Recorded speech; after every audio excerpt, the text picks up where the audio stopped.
Hey, how's everyone doing today? Today I'm showcasing my Paleozoic frog deck profile. This deck I've been using on Dueling book for a while against the current meta, and it's a good contender. I mean, it's good meta call. You're playing against a lot of Zoo, Infernoble, Eldritch, and I mean, it puts up nice boards. It has a lot of reactions, and without wasting any more time, let's get into this deck profile. So first I'm playing 3 Swap Frog, the best frog. I'm playing 3 Dupe Frog. Whoa. And 2 Ronin.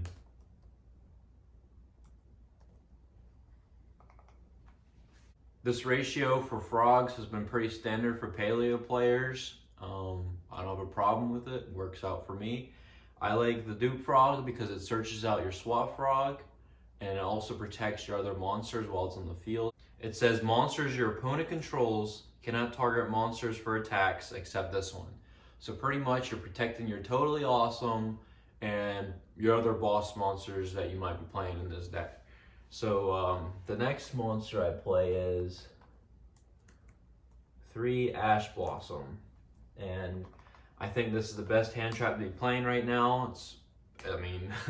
I know this is a trap deck, you want your traps as fast as possible, but I think you also need your reactions on your opponent's turn, and having Ash Blossom is a pretty good counter to most decks right now. I'm also playing a Dragoon package. I mean, this monster is just too crazy not to play, and I just think it's phenomenal in this trap deck because not only are you playing Totally Awesome, but you also have this Dragoon to play, and whatever problems Totally Awesome can't take care of, Dragoon's taking care of it. He's popping those monsters on the field, negating cards, and then being an immovable body pretty much, like almost impossible to get rid of in most matchups. So we're playing the 1 Red Eyes, the 1 Dark Magician, we're playing 3 Red Eyes Fusion, we're playing 3 Dragoon. We're playing 3 Dragoon because I'm also playing Pot of Extravagance, and I know Toad's at 2 right now, but with how my Pot of Extravagance have been resolving, I've always got the answers that I need in the matchups. So I think Pot of Extravagance is definitely the card to go with in this deck. I mean, you play it and you're either getting Ash or not. If they don't have the Ash, you're good to go. And then right after that, you could potentially play the Red Eyes Fusion. I mean, it's either Ash bait or you're going all in. That's pretty much what it is. So next are the traps. I'm going to show you all the best trap first. Trap Trick. I mean, this turns into whatever trap you want. So it's the best trap in the whole deck. I like it a lot. You can just chain to it. You can chain to a Spire Trap removal cards. That way you don't lose it, and then you just bring out whatever you need. Some of the other traps I'm playing.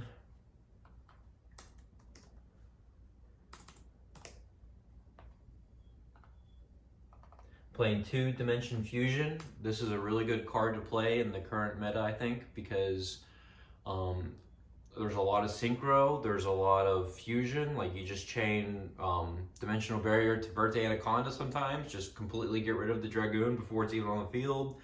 Or you can just play this card against Triff Gaming and destroy pendulums with Dimensional Barrier, baby! Woo-hoo! Yeah, guys, so I mean, you'll just end this turn, baby. I really like Dimensional Barrier. It's an amazing card, and I've been playing it in my last current deck too, in my side deck, and it was against Emancipators, and they pretty much end their turn too as soon as you call Synchro.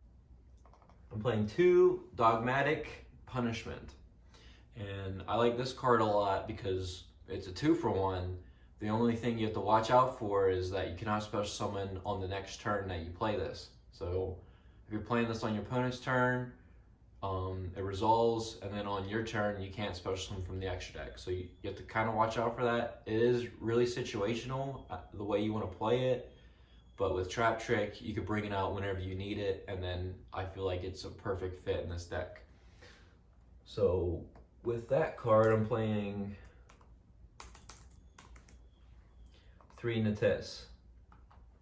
And I mean, popping any card, not just monsters, is really nice too. So you're popping a card with punishment, and then you're popping on anything you want with Natis. So I like that a lot. I'm gonna get the Paleo monsters in here. I'm playing 2 of each of the good ones.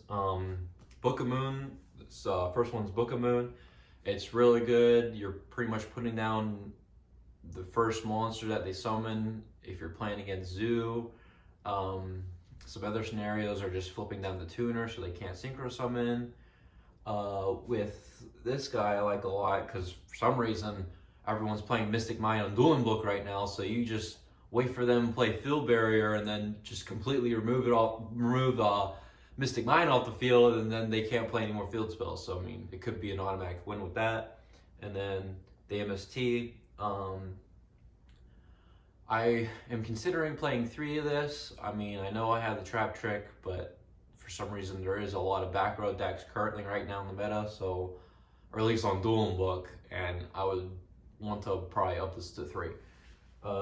So another good card I'm playing right now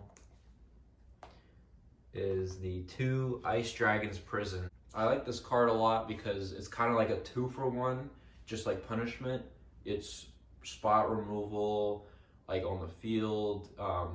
Some of the cool plays I've been doing is against Sky Striker. They have the Ray on the field, but then they also have the secondary Ray. I'm not entirely sure what that monster is called, but they go Area 0, Chain Ray, but they still have the other monster in the field. You just do Ice Dragon's Prison and get rid of both those threats off the field immediately, and then they don't have much to go off of if they can't link summon. So another cool play I did with this card was against a dinosaur player.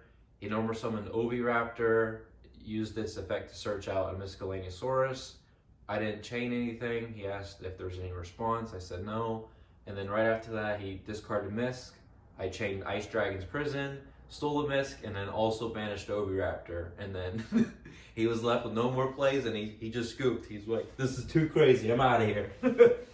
All right, so next card I'm playing is playing 3 Imperm. Another really good trap to be playing right now. It's really nice to have it with Trap Trick because you can just move to the zones that you need it with to negate Spark Trap card. And it's a really good hand trap. I mean, I haven't had any problems going second so far with the 3 Ash and the 3 Imperm. I feel like I deal with boards that can negate with the Pot of Extravagance or the Red Ice Fusion. If they negate those, and I do have most of the time Swap Frog to bring out Toad and just go from there. You're playing pretty much a grind game, but you get there. I'm also playing 1 Imperial Order, probably the best trap. This is a win condition on its own. If you're playing against a spell heavy deck, like Invoked or Sky Striker, or even sometimes the Eldritch matchup, you can pretty much just win with this card. It's a very insane card. The last trap I'm playing is 2 Solemn Strikes.